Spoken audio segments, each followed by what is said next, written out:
we'll Okay. pause it. We'll give Mila an arrow too to come in to Okay. if need be. Perfect. Yep. So we're recording now. So let's see if we can live stream to Facebook because it wasn't working yesterday. That's the other thing. Yeah. Okay. So let's see here. And I'm also wondering if maybe if we have to turn the videos off just to talk. So let's see. All right.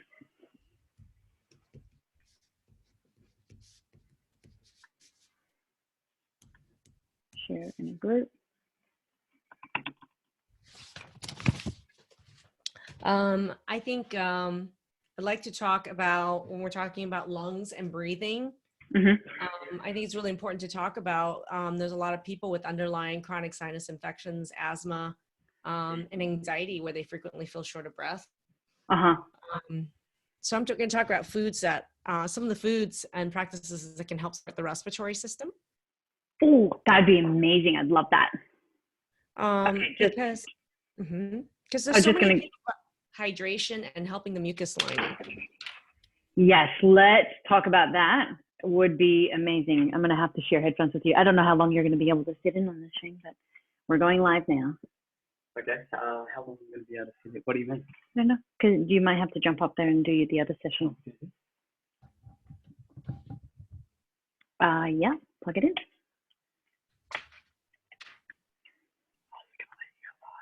I think so.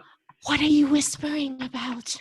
Battery 90%. Why are you whispering? Why are you whispering? Oh, Shane can't hear yet. Hang on. Oh, you can't hear me making fun of him. Maggie, be saying something. Sure.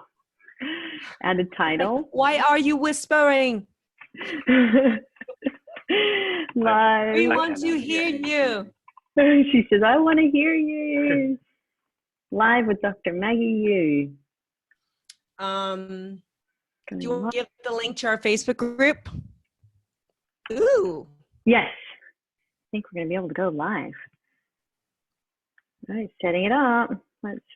Ooh, nice background. Oh, Where's I know. that? It's beautiful. It's a green screen background. Is it? Yeah. No, it's not. It's real. It looks like I'm hunkered down in a cabin somewhere. I'm in the backwoods, hunkered down. No. That would be quite nice. All right, we are live. Love it. We are live. It's working. We're live and recording. Okay, so this is really exciting. First of all, Maggie, Dr. Maggie Yu, can I just say thank you for taking the time out of your very busy day to come and share your amazing expertise with our group. It is an honor, girlfriend. There are so many things I want to talk to you about, and even some of the things that you mentioned before. So if you're watching the live video, you can also pop in some questions there, and I'll see if I can monitor the questions. Okay, thank you. Yeah, so first of all, welcome. You're welcome. Welcome. And to your viewers, just to give you guys a little background, I am a functional and holistic medicine MD, and we have an autoimmune disease program online called Transform Autoimmune Disease Naturally. And our Facebook group is the same name. And what I love to answer is to actually talk about in a situation right now where we don't have a medication that's going to be a quick fix to prevent or treat the current threat that's going on. There's so much in the realm of holistic and natural medicine and things that you can do that are even data driven to actually help with prevention and treatment of early symptoms. I think would be really great to actually educate our viewers about. Yes. Yeah. What I really want to ask you, Maggie, is like, there's no, it doesn't seem like anyone out there really has any solid answers right now. And I think that, prevention and bolstering your immune system right now is probably the key thing, because, you hear people are saying, well, if you're taking this medication, it could be dangerous. And then people are saying ibuprofen is dangerous to take, and there's a whole lot of confusion swimming out there right now. So we'd really love to hear from you on, like, from a medical doctor's perspective and your experience with natural medicine. what are 100%. And there's so much data-driven natural medicine when it comes to cold and flu that we already know that we're not employing as our tools. There's a whole weaponry here involved that has data-driven supplementation and lifestyle things that we do help. And I think that's missing from the conversation. Or looking at magic bullet, that's a form of a medication vaccine that isn't here. Right. Yeah, I agree. So let's get into it. Well, first off, Maggie, what I would love to ask you is if you could kind of explain, I don't know if you can explain this, but what I think that I would like to know is what's the difference between the common flu and this particular flu? Like from your view, like what is it? Because I think a lot of people are getting confused. I think a lot of people think this is the black plague that's going to kill everybody, but just, you know, from your view, what is it? Well, from my point of view, at novel infectious agent, we have to think a couple things. Number one is that how contagious is it? How long is a person going to get it? And then the second question is, how deadly is it? So you get factors. The main factor when you think how contagious is it, important, because the higher the level of contagiousness, the more this can become a pandemic versus some of the other flus that we've seen and viral threats. If they're not highly contagious, even if they're really deadly, the total number that they can affect could be really low. In this particular coronavirus, what we're dealing with is high level of contagiousness and a high number of percentage of death in comparison to other flus, like flu and viruses. So although the number of percentage is still low, when we're looking at coronavirus, of those that are infected, it could be anywhere from 1% to 4% that actually will die from it. The problem is the high level of contagiousness of it, so that the sheer total number of how many people get sick is really high. So a lot of times people think 1% isn't a big number, but if you're looking at even like the city of Portland, where I'm living right now, if there's 2 million people here, none of us have natural immunity to it, and it's a highly infectious agent. If even 50% to 70% of the population get it, you're talking about hospitalizations of like 200, 300,000 people and how many deaths over a certain period of time.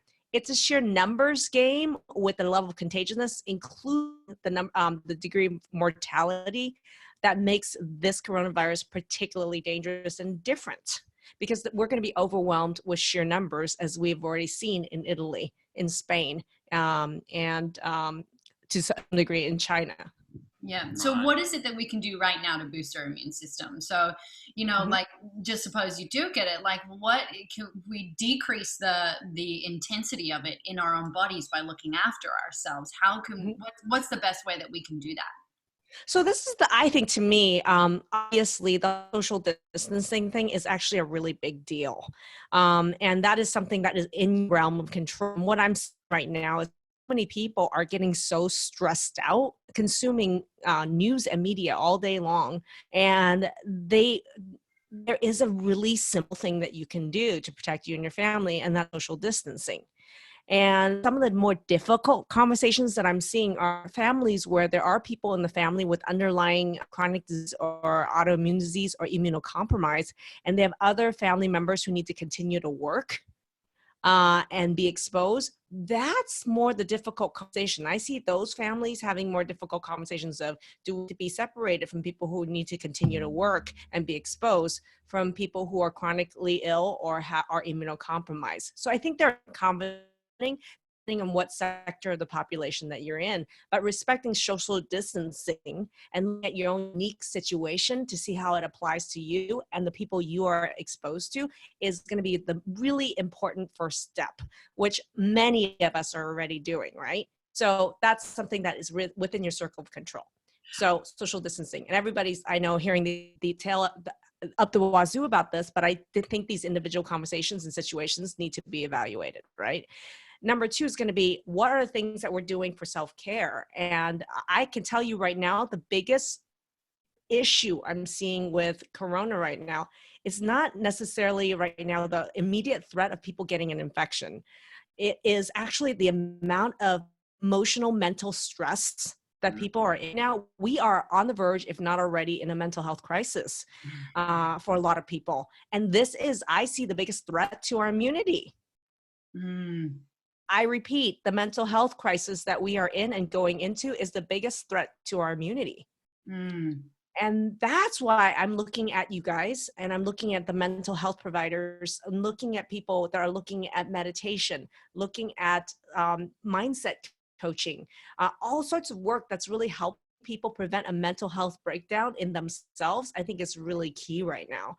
And I think about, there's so many ways with which you could do that. And of course, a breathing practice routine that you guys are doing is on the top of my list. And I've worked with you guys for the last 6 months, and I know the importance of this in my own health as well. I look at, routine is really important. And I think that having these practices to think about mental health is really important. But I think the most effective way that we can actually boost our immunity right now is looking at routine. And look at eating routine, okay? Eating routine is something I really think is important, because we need to really bookend. Some people are finding it very difficult to eat. Some people are overeating. What I do know is everybody's hoarding food. There's a lot of people hoarding food, and the type of food they're hoarding is the worst kind of shit they shouldn't eat. Thank you for saying that, Maggie. I mean, it's eating toilet paper, Maggie. I think they're holding that. It's like toilet paper and chips. Wow, that's really gonna carry you through. Pasta and tomatoes. Pasta, and I know pasta, ramen noodles, and are what we're seeing most people are grabbing for. And I really think that we really should think about just making sure you eat regularly, but think about food diversity, right? And the more color of foods you get on plate, thinking of fruit, vegetables, even if they're frozen or canned, okay? Fruit, vegetables, meat, protein. If you don't eat meat, you can eat other sorts of protein. But I'm saying that look at the color on your plate. I would like to see at least 3 to 5 colors on each person's plate at each meal, because color equals the nutrients that you need to boost your immune system. Color equals the variety of color on your plate equals how much the level of immune system health you have. So think about it. Even throw oranges on your plate, which orange is, to me, a really thing you can store a long time. If you buy oranges right now, it can last for like a month in your fridge, right? And it is filled with vitamin C, huge in boosting what we call natural killer cells. And killer cells really kill viruses in your body, right? And why not get that on a regular basis, thinking about fruit, thinking about vegetables? And thinking about food storage and limited choices right now, orange is a really great way to go, because it's packed full of vitamin C. And that goes along to me with supplementation. This is why, there's a shortage of quality vitamin C, because the kind of doses people need to help prevent or treat some of these symptoms is fairly high. So getting one your stomach can tolerate is going to be really important. That's why in our store right now, it's been like, I've been on the phone in meetings in the last 20 hours just to keep our antiviral collection up, because sourcing material shortages, it's a real problem. But I want to educate people that vitamin C is a wonderful way. And in fact, government and doctors in China are already telling citizens to actually take vitamin C to really boost their immune system. But you can do that through food as well. Mm-hmm. So make sure, like, oranges are really great. Make sure that if you have a variety of fruit and vegetables, even if they're frozen or canned, I'll take it. And if you go in the frozen aisle and the frozen aisle is empty, go to the fresh produce aisle and take it home and freeze it yourself. Okay. So look at where the opportunities are to get food, and you have to be like, that's the only, it's out in the frozen, I'm done. No, go to the fresh, because they'll get a shipment of apples in. If that's the best thing that you got right now, fruit, then you can freeze apples. You can chop them up, freeze them, go ahead. I really want people to get creative about how to continue to keep the variety on their plate. Remember, the more colors there are on your plate, the better your immune system is. And this goes on your kids' plate as well. A plate of pasta that's just red and white is nothing. It's very little boosting of your immune system. But man, if you add a bunch of herbs and you add parsley or cilantro on it, even if it's dried, Okay, that's adding additional color. If you want to drizzle additional olive oil on it, that's really great. Instead of just tomatoes, why not, if you have any sort of other vegetables that have color, add it to your sauce. This is going to be easy, right? So, and instead of, if you see green cabbage, fine, buy green cabbage. But if you see purple cabbage, buy the purple cabbage and add color and variety, and that's going to boost your immune system. So food variety is going to be really important here. And what better time it is, learn actually how to cook something new, or engage your children and your family in cooking with you. This is a time for new habits, new routines, new skills. Yeah, I agree. Yeah, I might even have to go live more when I'm cooking like you do. It's interesting, Maggie. It's like all the things that we know that we should be doing for ourselves now have become really relevant, right? Like, yes, like none of the stuff that you're saying is anything that you wouldn't say to somebody normally. It's just that now is the time for you to really take notice of how you're doing your food and how you're doing your self-care. Yeah, I agree with you, because I think I've been, I love cooking live, Angie. I'm a foodie, and I've been doing this, in our Facebook group, on our YouTube channel. About 2 weeks ago, I did my ultimate immune boosting soup. And it literally is things that I got out of my pantry and out of my freezer, and the ultimate immune boosting soup. But I've been talking about the incredible value of soup or bone broth for ages, right? But now people realize, whoa, the collagen from bones really helps the mucus membranes in your gut, ear, and throat be healthy and defensive against invaders, right? Collagen is more important than ever. And it's not just collagen, vitamin A, guys, vitamin A, something we find in carrots, or you can get in supplementation right now, known to actually boost mucosal defense. Huge, okay? And now as functional medicine doctors, we're using vitamin A in antiviral regimens, and we're using it in helping leaky gut and gut infection regimens. Why are we not using this right now to harness the power of that in our diet and supplementation? So in my immune boosting soup, tons of carrots, and I'm taking vitamin A as well. But the carrots are really great for vitamin A, but it's also really great to add prebiotics. And I want to tell you guys, fruit and fiber right now, these fiber and vegetables are great prebiotics. And I want you guys to hear why prebiotics are so important. So many of you are thinking about, oh, we should get good bacteria in our gut, which is great. And you take these expensive probiotics, but they don't have anything to feed them to stick or grow. So prebiotics feed good gut bacteria so they stay. So for every capsule you have, think about it, you take a capsule, right? And if 3 days later, 7 days, it's already gone, it's kind of useless. But if you ate prebiotics on a regular basis, it feeds them. Every capsule that you take is going to grow more and more and more. Pretty soon, your gut is filled with these good guys, and they're your best defense lining, your mucosal lining against any sort of invaders. So a lot of this, I'm not shitting you right now. This whole, any fruit, vegetables, and variety of that you can get into your kids and your diet right now is bumping up prebiotics huge. And this is the first line of defense that we have that we know works. This is data-driven stuff that works, that we know we should have done, but now is vital and crucial.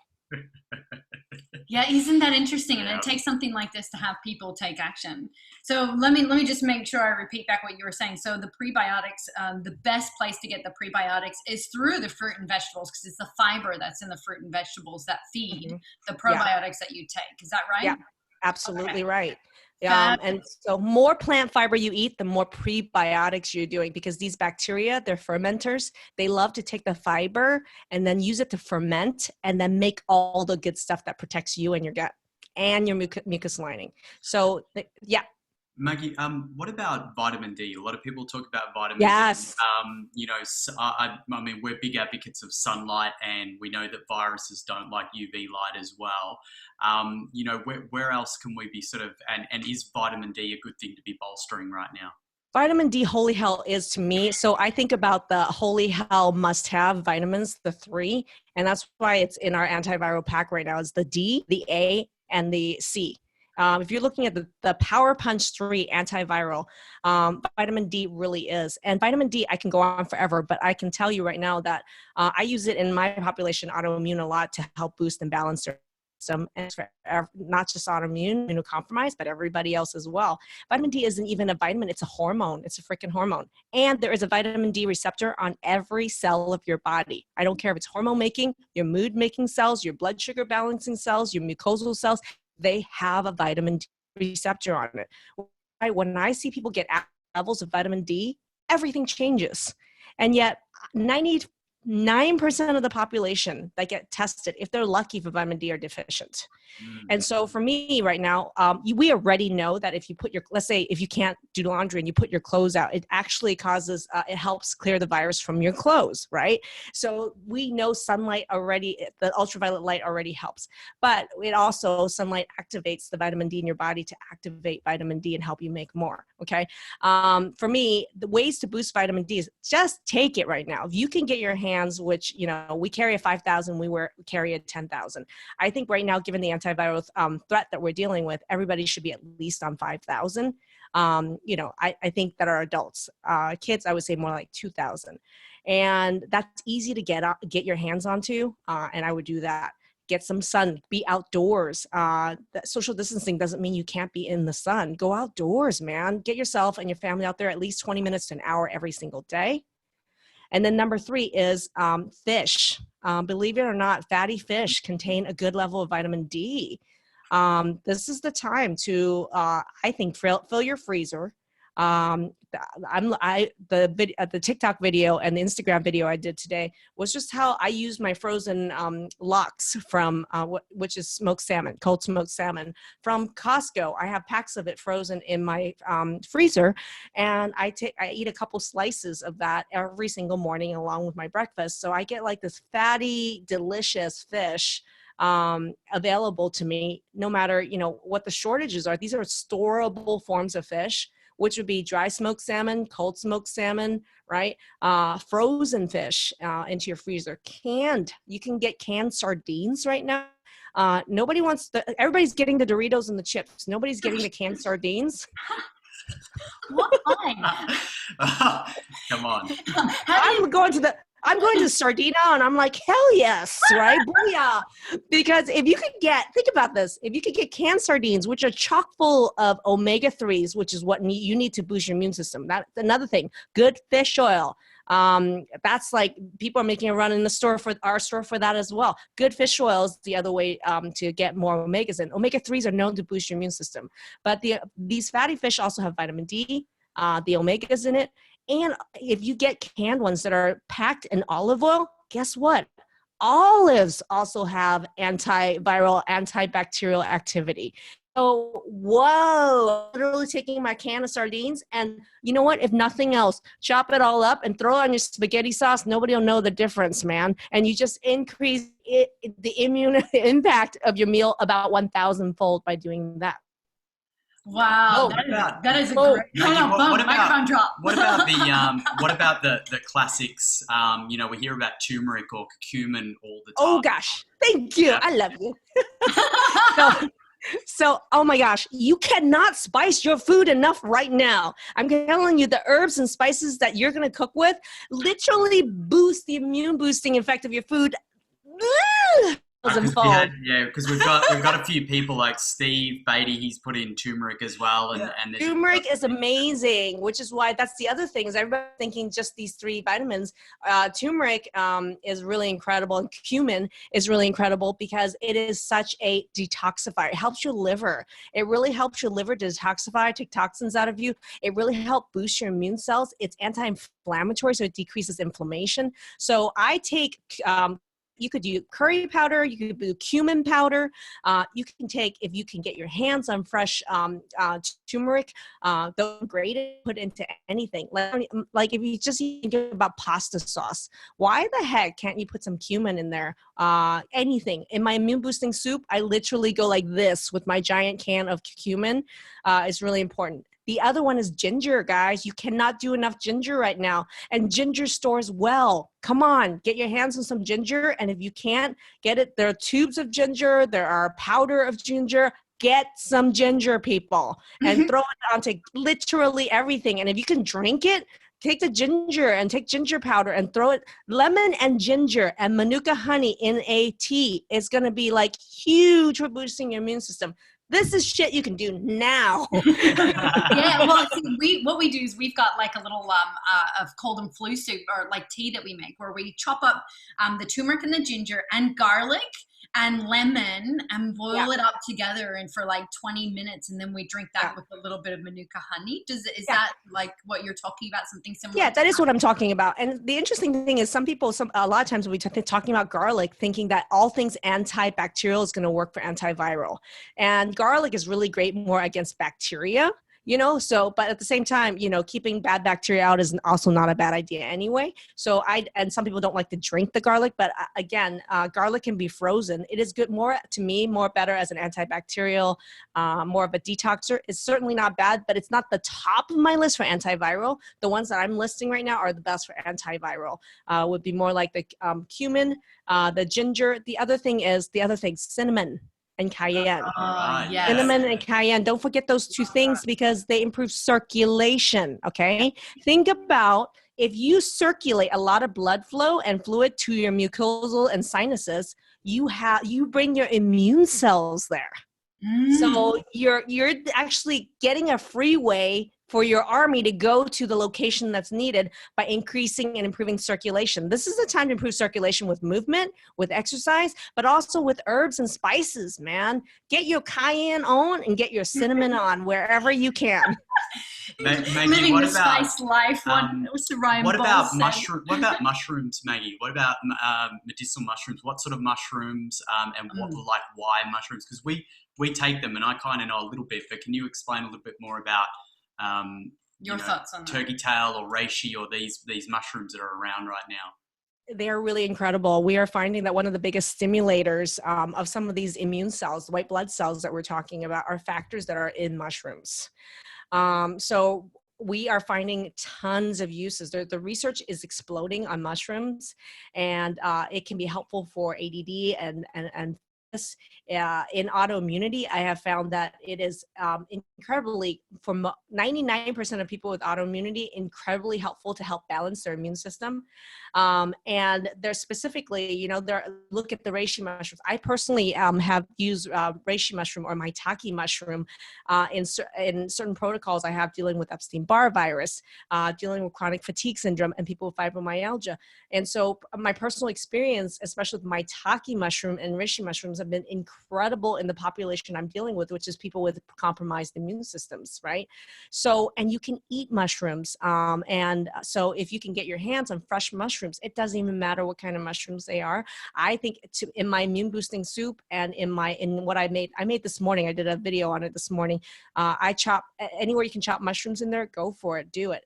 The other thing is mushrooms is a great way to get vitamin D in. And if you just take your mushrooms and put it by your window where there's sun, and even for half a day, leave your mushrooms there, they will generate a ton more vitamin D. The mushrooms will naturally make more vitamin D. So I have some patients who can't, it's rare, but some people who are allergic to mushrooms. And what I've done is have them put their mushrooms at the window, and they've boosted their vitamin D load huge because they can't tolerate any other way. This is a secret weapon, guys, to get your vitamin D on. Get some mushrooms on your window. Let's get your vitamin D and get it on. Is it the same? They breathe through the skin or something like that, isn't it? I think you were telling me that they actually breathe oxygen like we do. Yes. Like they're the only sort of plant material that do that. So that is now, Maggie, I've heard a little bit about Propolis right now. People are talking about Propolis, as far as antiviral. Can you talk a little bit about like what Propolis is and what it does? So there's a lot of different herbs that have been shown to actually help cold and flu and upper respiratory infections. So propolis is one of them. Another one is andrographis. Licorice root is the other one. Olive extract is another one. And EGCG, and L-theanine, which are the active ingredients in green tea. There is a lot of data to actually support the use of these herbs in dealing, there's history, first of all, with traditional Chinese medicine, but there's actually a lot of data, which is why for me in our store right now, the products that I've been educating people about, right when you get sick, you want to take it as early as possible. So these herbs like Propolis, Andrographis, some of these EGCG that we have, some of these known herbs with good studies behind it, you want to have it on hand at home. You don't want to wait till you're sick and say, what the hell should I take? Okay. So some of the vitamins we're talking about is good prevention, right? So the A, the D, the C's. But when I think about what if you get sick, what do you want to have in your home? We have a product called Virus Strike right now. And the Virus Strike has like 3 main ingredients that I love. It has the EGCG, which is from the green tea extract. It has, I'm blanking out. It has everything amazing in it. It has 3 main things. What am I Oh, here we go. It has elderberry. How the hell did I forget elderberry? Oh, yes, elderberry. I've been talking so much. Elderberry, to me, there's just so much history, length of use, safety, and on top of it, studies that are behind it. If you start elderberry right at the first onset of symptoms, super helpful, okay? And there's some literature around some controversy with it, with the autoimmunity, and it just has, I don't see any case studies that says that's true, that really that correlates with real data that says that these are real cases that are happening and it's a problem. This happened years ago with echinacea with the autoimmune population as well. But what I'm telling you is, like Virus Strike for me, and I work with the autoimmune population, we have elderberry in it, we have the olive leaf extract in it, when we have the EGCG in it. You want products like that, along with, if you can't get a hold of Virus Strike, let's say, you could look at products that have Andrographis, Propolis. What these are, a lot of these are traditional Chinese medicine herbs that have really shown antiviral effect. Some of these herbs have actually even been shown in studies that for people on prednisone, which are immunosuppressed, that it has helped decrease the duration and severity of cold and flu symptoms in them. So I'm not talking little small nothings. These are very, very big. These are, relatively big studies for supplementation that really have shown proof positive that this stuff works.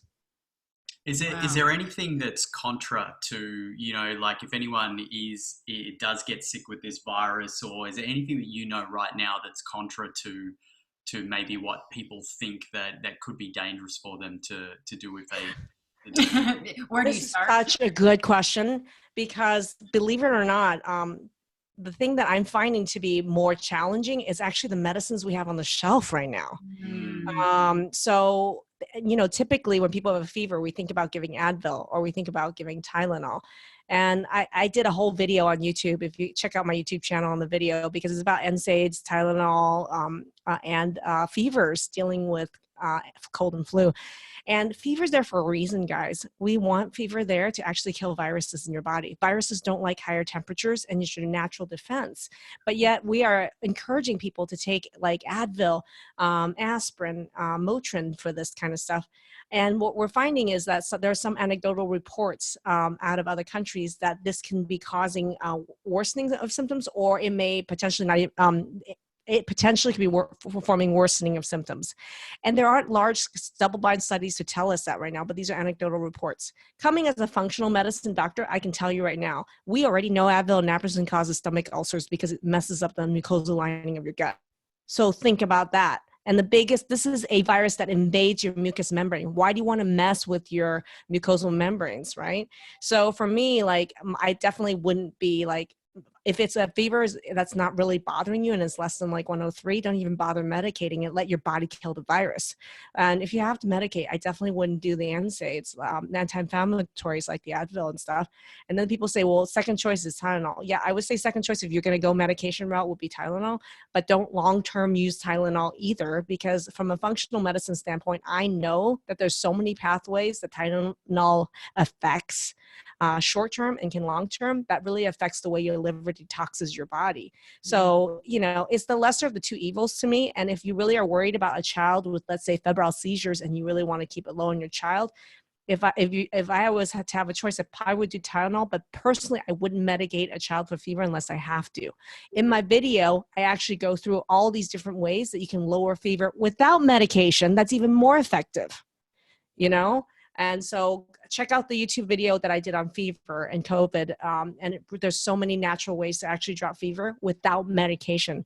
Sometimes in this particular case, the medication can sometimes be causing more harm. It's so interesting. Everybody wants a silver bullet in terms of medication, but right now there is no magic bullet in medication. I'm glad there's tons of trials going on with hundreds of different things trying it out, but that's not where the magic bullet at this moment lays. Yeah, that's a fabulous response. In fact, I'll go find that video and I can even share it here within the group. And just before we wrap up, if anyone's got any questions, you can post it in there in the comments. But I wanted to ask you, so really important, like I love from a medical perspective how you share how the medications are actually working against you right now in this current climate. And it's so interesting because it's like the best thing for us is what Mother Earth gave us, which is your plants, your fruits, your vegetables, and even your essential fats found in the fishes and bone broths and meats and these sorts of things. What do you have to say about those that are vegetarian? How can they still get essential fats? Yeah, it's really fascinating because it is more of a challenge. Believe it or not, the nuts and seeds is a really good way actually for vegetarians to get those essential fats in and even omegas in. And walnuts particularly, it's actually a really good source. But I mean, I look at my every bowl and everything that I eat. I literally in my kitchen, I have a row of nuts and seeds in bottles that are sitting there. So for any reason I throw in the seeds and nuts. You can think about things like hemp hearts. Think about things like, sunflower seeds, pumpkin seeds, chia seeds. I mean, you can get chia seeds in bulk still right now. Nobody's making a run on chia seeds. Make chia pudding, people. It's chock full of omegas for you. And it's and I make chia pudding with like coconut cream and coconut milk, so it's like this good fat bowl of goodness that's filling, and it's not this carb fest. That sugar is what is feeding viruses, guys. And yet we're buying chips, pasta, bread, noodles, right? Sugar feeds viruses. Okay, so anything you can do to up your ratio of protein, fat, and fiber rather than the carbohydrate is going to be the best protection you can do for you and your family. Yeah, I encourage people to go and watch your YouTube channels or even get on your Facebook to watch some of you cooking. I love it. In fact, you're inspiring me to start doing the same. But you've got some amazing recipes. I'll make sure to put in the comments here how people can find you as well. And I wanted to circle around to you talking, how we're talking about mucosa. And how this, I want to talk about respiratory health as well with you. What is it? Because this is primarily it kind of like the virus feeds. They're saying that in the mucosa, in the lungs, and I would love to talk a little bit more about that and your perspective on that. So we really, really want to think about lung support right now, and it's interesting because we're entering in the United States allergy season. And where a lot of people will be affected with sinus or lung issues. And this is a particularly vulnerable population because if you're having inflammation and allergic reaction in that area with high histamines in that area, you're going to be uniquely compromised to be infected, more at risk for that and more at risk for developing complication for it because there's mucus in that area and inflammation in that area. So I think about breathing, the breath work that you guys are doing to maintain and improve your lung capacity is something physical and vital you should do every day. I love that you guys have a course, Breathing for Turbulent Times, right now. I think I want everyone to do that course to build their stress resiliency, but also their lung capacity. I think this is really important, is actually physically doing breath work, number one. Number two is that you want to make sure that you decrease as much allergy load as possible. So if you're indoors right now, if you have a home filter, HEPA filter, I would definitely be using that right now. But supplementation wise, there's a product in our store called Sinuplex that I freaking love right now because I have asthma as well. My kids have allergies, and the key ingredients that are super helpful in that product in our store right now is the quercetin and stinging nettle. Quercetin, stinging nettle, NAC, bromelain. These are some ingredients that are really, really crucial for anybody dealing with an allergic situation right now, whether it's allergies or asthma or even eczema on the skin. If you use these herbs to your benefit, you can decrease the histamine load and therefore improve your body's response to a viral infection. Okay, so you could decrease the level of inflammation that's there, because if your asthma is already going crazy right now and you add a viral infection on top of it, you're toast, right? Don't be toast. Get ahead of this. Don't be and do everything I just told you. Oh, fabulous! That's great. And what about the? So there's a lot of people that have like chronic postnasal drips or sinus infections, and it's kind of like comes with the seasons and these sorts of things. So getting the supplementation, does going outside also help them? I mean, even though they're going outside and exposing to histamines, does that still help them? Going outside is wonderful. You're talking about, and that's for anybody. I mean, I don't think people with asthma and allergies or anybody should be missing their outdoor time right now.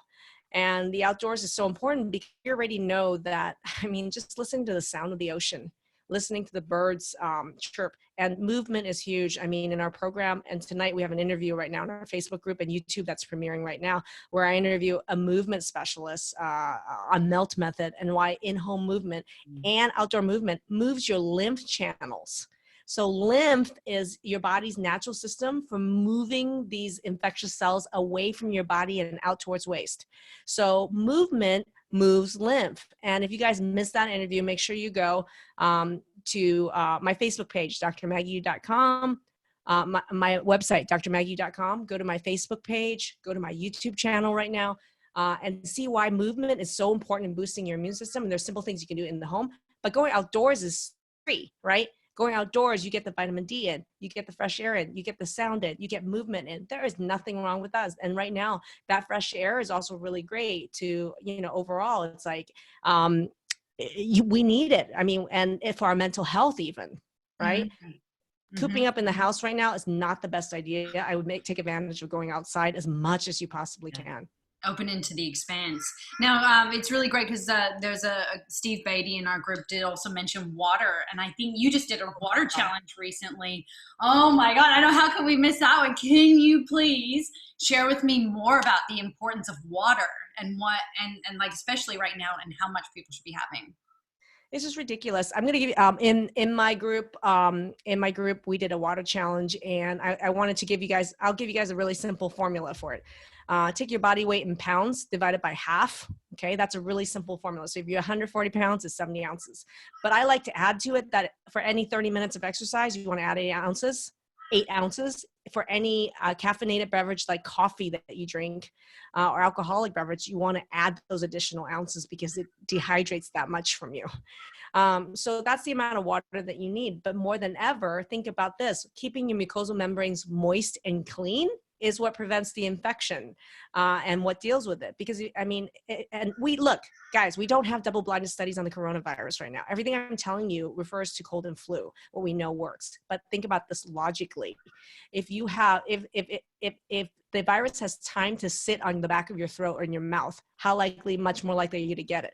Versus if you're drinking water throughout the day and you're washing it down, it goes to stomach acid. That's what stomach acid is there to kill bacteria and viruses. It's a protection mechanism. So you want to get your germs down there. So you want to drink throughout the day. It's really important. And when you drink, you thin your mucus. When you thin your mucus, it keeps it healthy and easy to move. Whereas really thick mucus, stuff sticks to it and just sits there. You don't want silly putty and for stuff to just stick on and sit there. You want that mucus that's easily movable, washable, with the little cilia hairs that move it out of the way, letting your body's natural mechanism to be antiviral and clean out all those viruses and bacteria. So there's a million things I could say with water. So we could do a totally separate interview just on water alone, and then a million ways with which you could get water in. And on my COVID playlist in the YouTube channel, I think one of the videos I really talk about the role of water as well and how many different ways you get water in as well. So I'm going to add just at the end of all this post, all the resources, including the store that you just shared with me about where people can get some of these supplements that you're talking about as well. Yeah. Mm-hmm. Which I think is really good. I mean, if you're stuck at home and you want to go shopping, you might as well buy things that are going to help you. Yeah. So. And I will share with you guys also the link to on our channel, our COVID playlist. Yes. And then that way they can watch all the videos that I've already done so far. With you guys. Yeah.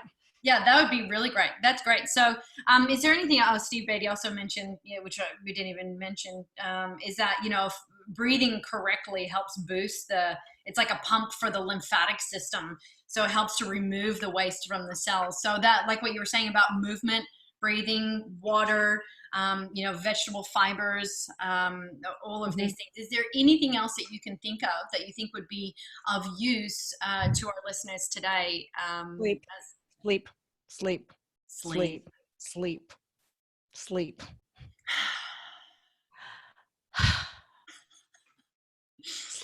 It is a simple thing, isn't it? Oh my gosh, sleep. This is how your immune system renews itself. So if you don't sleep, you can't defend yourself against anything and you can't cope with anything. Emotional, physical, immune resiliency depends on sleep.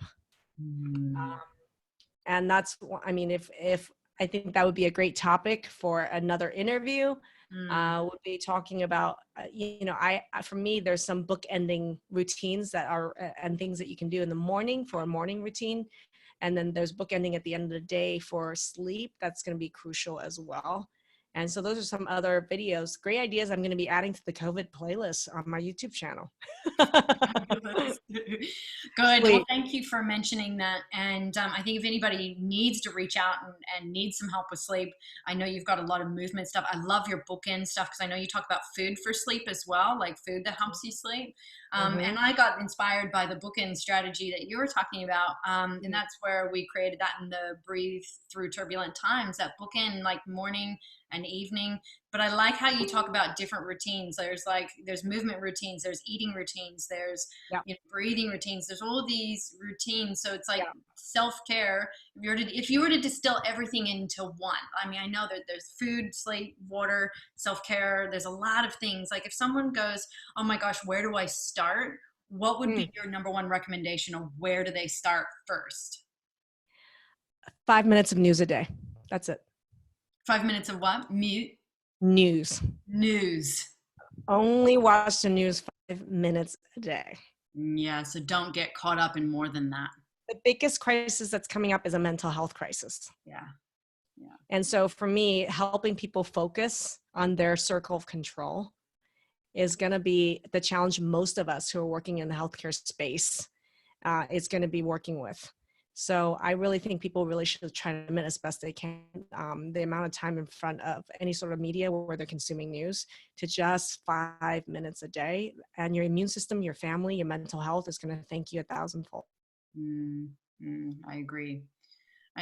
Thank you for this, Maggie, and thank you for your time that you've spent with us here. I've personally have gotten a lot of value out of this too, and I'm glad I'm able to ask all the questions that I need to. I will, like I said, I'll put all the resources to find you in the comment section here. And again, thank you for your time. Maggie, I always enjoy talking with you, and you always have some extraordinary information that's coming from both a holistic and a medical perspective, and that is gold to me. So thank you for your time, Maggie. I really appreciate it. Lovely. Thank you so much. You're welcome. All right, stop the live stream. And I could probably stop the recording. Man, you pimped me.